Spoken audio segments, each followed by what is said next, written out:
نماز میں ٹخنے ننگے رکھنا ضروری ہے؟ اگر کوئی صرف نماز کے دوران پینٹ فولڈ کرے یا شلوار کو اوپر کرے تو کیا ٹھیک ہے؟ اور اگر نماز کے دوران پینٹ فولڈ کرنا منع ہے کیا یہ شدت پسندی ہے؟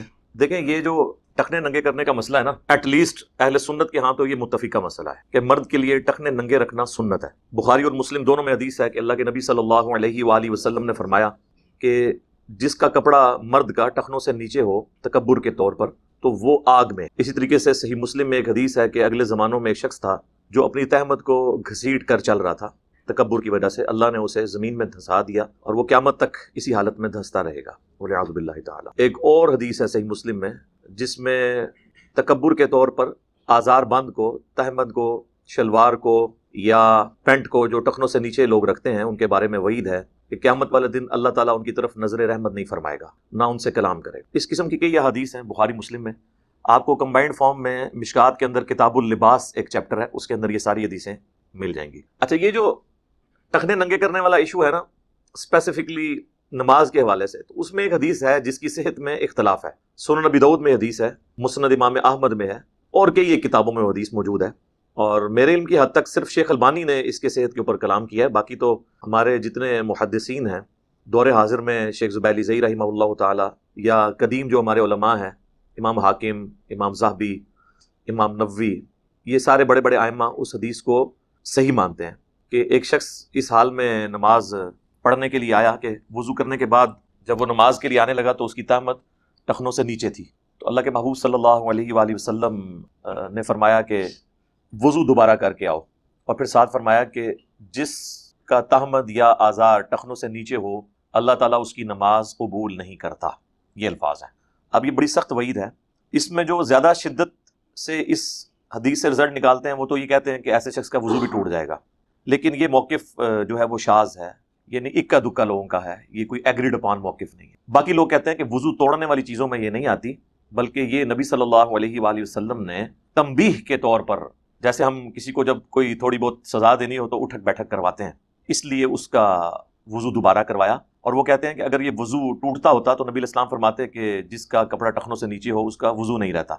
آپ نے فرمایا کہ اس کی نماز نہیں ہو، اس کو نماز کی حد تک ہی رہنے دیں، وضو دوبارہ جو شخص کرے وہ بہتر ہے، اسے کروایا جائے تاکہ اسے اس کی سختی فیل ہو۔ نماز کے حوالے سے دیوبند بھی اور بریلوی بھی دونوں اس چیز کے قائل ہیں کہ ٹخنے ننگے ہونے چاہیے، سنت ہے۔ لیکن بریلویوں کا موقف یہ ہے کہ ٹخنے اگر ننگے نہ بھی ہوں نماز ہو جائے گی، مکروہ تنزیہی ہے، یعنی یہ چھوٹا مکروہ ہے جس پہ گناہ کا فتویٰ نہیں لگتا۔ بہتر یہ ہے کہ ٹخنے ننگے رکھے جائیں، لیکن یہ وہ سٹیٹمنٹ ہے جو ان کی جوڈیشری کی سٹیٹمنٹ ہے۔ پبلک کو جو انہوں نے کہانی کرائی ہوئی ہے نا، وہ یہ ہے کہ یہ ٹخنے ننگے رکھنا یہ وہابیوں کا طریقہ ہے، دیوبندیوں کا طریقہ ہے، بریلویوں نے یعنی یہ پٹی پڑھاتی، دیوبندی اور اہل حدیث دونوں کو کمبائنڈ طور پہ یہ وہابی کہتے ہیں۔ لیکن کتابوں میں یہی ہے کہ ٹخنے ننگے ہوں۔ خود الیاس قادری صاحب، یہ جو سبز پگڑی والی جماعت جو اب رنگ برنگی پگڑیوں میں کنورٹ ہو چکی ہے، ان کے جتنے ممبرز ہیں ان کو تاکید ہے کہ وہ ٹخنے ننگے رکھیں۔ میں خود بھی اس جماعت میں رہا ہوں، ہم لوگ اس زمانے میں بھی ٹخنے ننگے رکھتے تھے، لیکن عموماً جو بریلوی ہیں وہ ٹخنے ننگے نہیں رکھتے۔ کئی تو علماء بھی اسی حالت میں نماز پڑھا دیتے ہیں، اور وہ کہتے ہیں کہ جی افضلیت غیر افضلیت کا مسئلہ ہے۔ پھر ایک اور کہانی یہ بھی ان کو کرائی گئی ہے جو کسی حد تک درست تھی، لیکن اس کو امپلیمنٹ انہوں نے غلط کیا۔ صحیح بخاری میں حدیث ہے، مسلم میں بھی ہے کہ نبی علیہ السلام نے نمازی کو کپڑے اور بال سمیٹنے سے منع کیا ہے کہ کوئی بالوں کا جوڑا کر کے نماز نہیں پڑھ سکتا۔ اگر کسی کے بہت گھنے بال ہیں نا تو ویسے وہ جوڑا کر کے رکھ سکتا ہے، لیکن نماز کے لیے اسے بالوں کو کھولنا ہوگا۔ اسی طریقے سے اگر اس نے کوئی آستین چڑھائی ہوئی ہے اس کو بھی واپس کرنا ہوگا نارمل حالت میں۔ اس کی بنیاد پہ وہ کف صوف کا ایشو ڈرائیو کرتے ہیں، یعنی کپڑے کو موڑنا، کف صوف، یہ کف عربی کا لفظ ہے، تو کف صوف کا ایشو وہ کہتے ہیں کہ اگر کوئی شخص یعنی اس کو موڑ دیتا ہے نا کپڑے کو یا اکٹھا کرتا ہے تو یہ چونکہ منع ہے۔ اب اگر کسی کی پینٹ یا شلوار ٹخنوں سے نیچے ہے تو وہ کہتے ہیں آپ کو فولڈ کرنے کی، نیچے اس کے جو پانچے ہیں وہ موڑنے کی اجازت نہیں ہے۔ ایون وہ کہتے ہیں کہ یہاں سے بھی، یہ بریلویوں کی میں بات کر رہا ہوں، یہاں سے بھی جو ایسے کر کے فولڈ کرتے ہیں نا شلوار کو اوپر، وہ کہتے ہیں کہ منع ہے۔ شلوار اگر اوپر کرنی ہے تو پوری کھینچ کے اوپر کریں کیونکہ کف صوف میں یہ چیز آ رہی ہے۔ اسی طریقے سے پینٹ کرنی ہے تو پینٹ تو اوپر کھینچی نہیں سکتی، اس کا تو پہلے ہی پورا سا آسن ہوتا ہے۔ تو پھر جب ان سے پوچھا جائے کہ اگر ہم نیچے سے ٹخنے موڑ لیں، اس کے پانچے موڑ لیں ٹخنوں کو ننگا کرنے کے لیے پینٹ کے، تو وہ کہتے ہیں جی یہ تو کف صوف کا مسئلہ آ جائے گا اور یہ بڑا گناہ ہے، یہ مکروہ تحریمی ہے۔ ٹخنے ڈھانپ کے رکھنا یہ مکروہ تنزیہی ہے، چھوٹا مکروہ، اور کپڑے کو موڑنا یہ بڑا مکروہ ہے۔ اب دونوں جو مکروہ ہیں ان میں سے ایک سے بچنا، بیک وقت ایک ہی سے بچا جا سکتا ہے، تو وہ کہتے ہیں بہتر یہ کہ آپ کپڑے فولڈ نہ کریں، اس کو نیچے رہنے دیں تاکہ آپ بڑے گناہ سے بچ جائیں. اب یہ حدیثیں تو ظاہر ہے ان سے تو وہ صرف نظر کرتے ہیں, ان کے لیے تو اپنی جو فتوے علماء نے لکھ دی اسی کو فالو کر رہے ہوتے ہیں. یہ حدیث تو بالکل واضح ہے کہ بڑا مکروہ تو وہ ہوگا جس کے بارے میں وعید آئے گی. اس کے بارے میں کہیں وعید نہیں آئی ہے کہ جس کے جوڑا بندھا ہوا ہو یا کپڑا فولڈ ہو, اس کی نماز نہیں ہوتی. صرف نبی علیہ السلام نے اس سے منع فرمایا, یعنی وہ آپ زیادہ یہ کہہ سکتے ہیں گناہ ہے یا ناپسندیدہ ہے. اب اس کیس میں تو اب آپ یہ نہیں کہیں گے, یہاں تو واضح ہے کہ نماز ہی نہیں ہوگی, لہٰذا انٹینسٹی اسی کی زیادہ ہے. لیکن اس وقت تو آپ کو پتا ہے یہ جتنے بھی شرعی مسئلے ہیں نا, یہ فرقوں نے گود لیے ہوئے ہیں. چھوٹا بچہ جس طرح گود میں لیتے ہیں, آپ کو پتا ہے بچے کی کتنی حفاظت کرتا ہے انسان, تو یہ سارے فرقوں نے اپنے اپنے مسئلے گود میں لیے ہوئے ہیں. مثال کے طور پر اہل حدیث نے یہ مسئلہ گود لے لیا ہے کہ ہم نے ننگے سر نماز پڑھنی ہے, اور لوگوں کو بتانا ہے کہ مرد کی نماز ننگے سر ہو جاتی ہے, اور اگر ٹوپی بھی رکھنی ہے تو ہم نے اس کو ادھر رکھنا ہے اور بال آگے چھوڑنے ہیں تاکہ پتہ چلے کہ یہ اہل حدیث نے ٹوپی پہنی ہوئی ہے. اسی طریقے سے دیوبند نے, خصوصاً تبلیغی جماعت نے یہ مسئلہ گود لے لیا ہے کہ جو ہماری جماعت میں آئے گا نا وہ مونچھیں صاف کرے تاکہ یہ دور سے دیکھنے سے ہی پتہ چلے, اور ایک ٹوپی سخت والی پہنے, جالی والی ٹوپی نہ پہنے, سخت والی وائٹ کلر کی ٹوپی پہنے تاکہ پتہ چلے کہ یہ ہماری جماعت کا بندہ ہے. اور بریلوی جو ہیں وہ ان کا سارا زور پگڑی کے اوپر ہوگا. آپ دیکھیں ان کے علماء کتنی رنگ برنگی قسم کی پگڑیاں پہنیں گے, جبے, دستاریں اور اس قسم کی چیزیں. پھر آپ تقریر کے انداز دیکھیں, ان کے نام دیکھیں, مسجدوں کے نام دیکھیں, تو اس میں سے ہی آپ کو سمیل آ جائے گی یہ کس فرقے کی مسجد ہے, یہ کیا کرنے جا رہے ہیں. اس طرح سب مسئلے گود لیے ہیں. تو یہ ٹخنوں والا مسئلہ بھی چونکہ گود لے لیا اسپیسیفکلی اہل حدیث نے کسی حد تک دیوبند نے, تو بریلویوں نے پھر اس سے صرف نظر کرنا شروع کر دی. اب الٹا انہوں نے باقاعدہ شعر و شاعری کی ہوئی ہے, ستھن چھوٹی گردن موٹی, یعنی یہ تبلیغی جماعت والوں کے لیے انہوں نے ایک شعر بنایا ہوا ہے پنجاب میں نا. ستھن کہتے ہیں یعنی آزار بند کو, شلوار کو یا پینٹ کو, یہ چھوٹی, گردن موٹی یعنی یہ کھاتے بہت ہیں اس لیے ان کی گردن بہت موٹی ہے. گلج توا یعنی وہ توا, وہ آپ کو پتا نا جب جماعت چلتی ہے تو وہ کھانے پینے والا سارا سامان بھی ساتھ ہوتا ہے. سرتے اس طرح یعنی سر پہ ٹینٹ کروائی ہوئی ہے.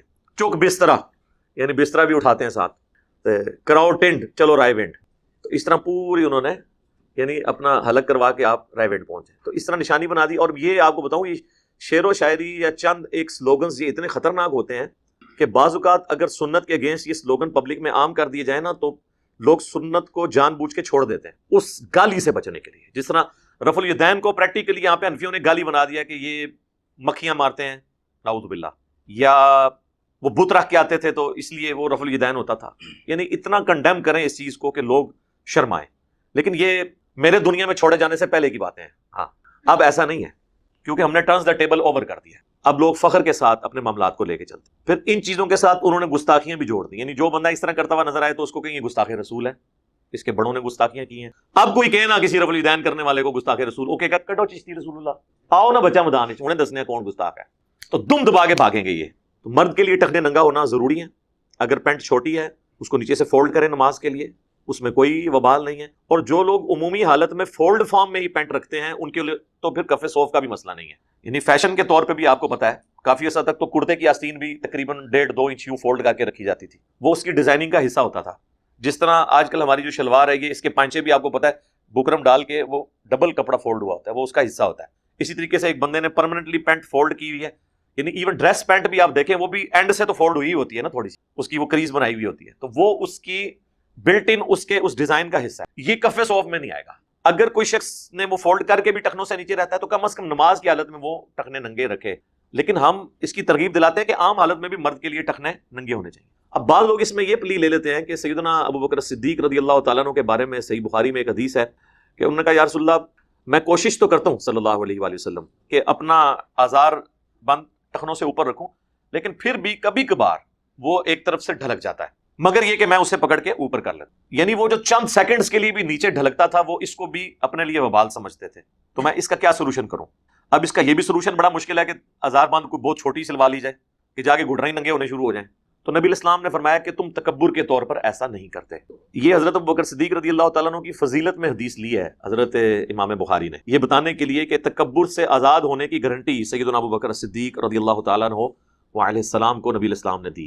پھر امام بخاری نے یہ حدیث کتاب اللباس میں لی اور اس میں انہوں نے چیپٹر کی ہیڈنگ باندھی کہ اگر تکبر نہ ہو تو کپڑے کا ڈھلک جانا کیسا, اور اس سے یہ حدیث لی ہے جس کی وجہ سے غامدی صاحب اور باقی لوگوں کا یہ موقف ہے کہ اگر تکبر نہ ہو, ایون غامدی صاحب کا نہیں, پرانے اسلاف میں بھی امام نووی جو ہیں جنہوں نے ریاض الصالحین لکھی ہے 676 ہجری میں فوت ہوئے, آج سے آلموسٹ 800 سال پہلے, ان کا بھی یہی موقف ہے کہ اگر تکبر نہ ہو اور کسی کا کپڑا ٹخنوں سے نیچے ہو تو اس میں کوئی گرفت نہیں. لیکن ابو داؤد میں ایک اور حدیث ہے جس میں نبی علیہ السلام نے فرمایا کپڑوں کا ٹخنوں سے نیچے ہونا ہی تکبر ہے. تو تکبر کی ڈیفینیشن نبی علیہ السلام نے خود کر دی ہے. اب اس میں بھاگنے کی گنجائش نہیں. دوسرا، سیدنا ابوبکر صدیق رضی اللہ تعالیٰ عنہ نے حضور علیہ السلام سے یہ نہیں کہا کہ میں ٹخنوں سے نیچے کپڑا رکھتا ہوں. وہ کہتے ہیں میں کوشش کرتا ہوں کہ اوپر رہے، بعض اوقات تھوڑی دیر کے لیے، جس طرح کہ مطلب ان کے سیرت کی کتابوں میں ملتا ہے کہ ان کا پیٹ تھوڑا بڑھ گیا تھا، اس کی وجہ سے سلپ ہو جاتی تھی کبھی تامت، مگر یہ کہ میں اس کو کنٹرول کر لیتا ہوں. انہوں نے یہ نہیں کہا کہ میں رکھتے ہی نیچے ہوں، یہ تو چیز ہی کوئی اور ہے. اس سے یہ کہنا کہ وہ نیچے رکھتے تھے تو بالکل غلط ہے. انہوں نے تو اس میں کہا ہے مگر یہ کہ میں اسے سنبھال کے اوپر کر لیتا ہوں، پھر بھی اگر تھوڑے لمحے کے لیے بھی چلی جائے اس پہ تو میرے پہ گرفت نہیں ہوگی، یعنی اتنا تقوی کا لیول. تو آپ فرمایا کہ تم وہ جو نیچے ہوتا ہے نا، وہ تم تکبر کے طور پہ نہیں کرتے، یعنی وہ خود بخود ہوتا ہے. یہ تو حضور نے نہیں کہا کہ بھی نیچے ہی رکھ لے، بار بار اتنے ہی نہ کرنا پوے. اچھا، یہ سارے مسئلے مردوں کے لیے ہیں. عورت کے لیے ضروری ہے کہ وہ ٹخنوں سے نیچا رکھے. حتیٰ کہ ابو داؤد میں حدیث ہے کہ ایک عورت تھی تو اس نے کہا کہ میں جب مدینہ شریف میں اس طرح چل کے مسجد تک آتی ہوں تو ہزار بند جو نیچے ہوتا ہے وہ زمین کے ساتھ رگڑ کھاتا ہے، تو وہ پاکی ناپاکی کا ایشو رہتا ہے. تو نبی علیہ السلام نے فرمایا کہ جب تم کسی اس طرح ناپاک جگہ سے گزرتی ہے، اس کے بعد کوئی پاک جگہ بھی آتی ہے، ہم نے کہا آتی ہے، یعنی مٹی، پہلے کسی گندی جگہ کی مٹی لگی، لیکن یہ گیلی مٹی کی بات نہیں ہو رہی، خشک، اس کے بعد پاک جگہ کی مٹی لگی، تو آپ نے فرمایا جو بعد والی مٹی جو اس کو لگتی ہے وہ اسے پاک کر دیتی ہے. اس کو اوپر کرنے کی اجازت نہیں دی آپ نے عورت کے لیے. باقی ایک ضعیف روایت ہے کہ جس میں کہ اگر کسی کے پاؤں ننگے ہوں اس عورت کی نماز نہیں ہوتی، وہ روایت بھی ضعیف ہے. ابو داؤد کے اندر وہ موجود ہے، مشکات میں بھی موجود ہے، وہ صحیح روایت نہیں ہے. کیونکہ بعض اوقات عرب کی جو عورتیں ہیں وہ مسجد نبوی میں، بیت اللہ شریف میں جو ڈیوٹی پہ مامور ہیں، تو وہ پاؤں بھی ڈھمپوا رہی ہوتی ہیں نماز کے دوران. پاؤں پورا ڈھانپنا عورت کے لیے ضروری نہیں ہے، ٹخنے ننگے نہیں ہونے چاہیے. لیکن وہ عرب کے لوگ ذرا سختی کرتے ہیں، وہ کہتے ہیں جی پاؤں بھی عورت کا نظر نہ آئے. بلکہ وہاں تو آپ نے دیکھا ہے جو ڈیوٹی پہ گیٹس پہ عورتیں بیٹھی ہوتی ہیں، انہوں نے تو ہاتھ میں بھی دستانے وہ کالے پہنے ہوتے ہیں. حالانکہ یہ کلائی سے لے کے آن ورڈ یا ٹخنوں سے نیچے ان جگہوں کا پردہ نہیں ہے شریعت کے اندر، یہ ایگریڈ اپون مسئلہ ہے. بلکہ بعض لوگ غلو بھی کرتے ہیں. تو سیدنا ابوبکر صدیق رضی اللہ تعالیٰ عنہ کی اس بات سے آپ پلید نہیں لے سکتے، کیونکہ ابو داؤد میں واضح حدیث ہے ٹخنوں سے کپڑا نیچے کرنا ہی تکبر ہے. یہ تکبر کیوں ہے؟ اگلے زمانوں کے اندر بادشاہ جو ہیں وہ بڑے بڑے لباس پہنا کرتے تھے. لباس ذرا ایک مہنگا آئٹم ہوتا تھا، پھر بادشاہوں کے لباس تو آپ کو پتہ ہے، تو وہ اپنا روب ڈالنے کے لیے اپنی رعایا کے اوپر بڑی بڑی گونے پہنتے تھے جو پیچھے لٹک رہی ہوتی تھی، زمین سے وہ ربڑتی ہوئی، جس کو کہتے ہیں رگڑ کھاتی ہوئی آتی تھی، جن کی بہت لمبی ہوتی تھی. وہ پیچھے سے لوگ کھڑے ہوئے ہوتے تھے یوں کر کے، اس کو 8-8 10 بندوں نے ان کا وہ گون اٹھایا ہوتا تھا.